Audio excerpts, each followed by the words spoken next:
జిల్లాల పునర్విభజనపై Telangana TDP working president Revanth Reddy మండిపడ్డారు. టీఆర్ఎస్ ప్రభుత్వం చట్టవిరుద్ధంగా జిల్లాలను విభజిస్తోందని అన్నారు. నియోజకవర్గాల విభజన ప్రక్రియ ప్రారంభమైన తరుణంలో కొత్త జిల్లాలు ఏర్పాటు చేయడంపై కేంద్ర ప్రభుత్వానికి ఫిర్యాదు చేస్తామని అన్నారు. ఈ రాష్ట్ర ముఖ్యమంత్రి గారు చట్టాన్ని ఉల్లంఘించి పార్లమెంటు చేసిన శాసనాలను ఉల్లంఘించి ఈరోజు జిల్లాల పునర్విభజన ప్రక్రియను చేపడుతున్నాడు. పాత్రికేయ మిత్రులందరికీ కూడా కేంద్ర ఎన్నికల సంఘం ఇచ్చిన డాక్యుమెంట్ను మీకు అందరికీ ఇవ్వడం జరిగింది ఆ నియమ నిబంధనలకు సంబంధించి.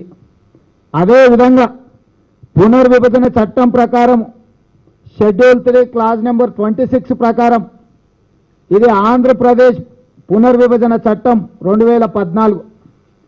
ఈ చట్టం ప్రకారం తెలంగాణలో ఉన్న 119 నియోజకవర్గాలను 153 శాసనసభ నియోజకవర్గాలు చేయడానికి 2013 ఆంధ్రప్రదేశ్ పునర్విభజన చట్టంలో పొందుపరచడం జరిగింది. ఇది పార్లమెంటు ఆమోదం పొందిన చట్టం. ఈ చట్టం తర్వాత 26 ఫిబ్రవరి 2014లో కేంద్ర ఎన్నికల సంఘం స్పష్టంగా కేంద్ర హోంశాఖకు లేఖ రాయడం జరిగింది. ఏమని అంటే తెలంగాణ ఆంధ్రప్రదేశ్ రాష్ట్రాలలో నియోజకవర్గాల పునర్విభజన ప్రక్రియను చేపట్టాల్సిన అవసరం ఉన్నది. దీనికి సంబంధించిన కొన్ని అనుమానాలు ఉన్నాయి, మాకు నివృత్తి చేయండి అని చెప్పి ఎలక్షన్ కమిషన్ ఆఫ్ ఇండియా కేంద్ర హోంశాఖకు రాసిన లేఖ ఇది.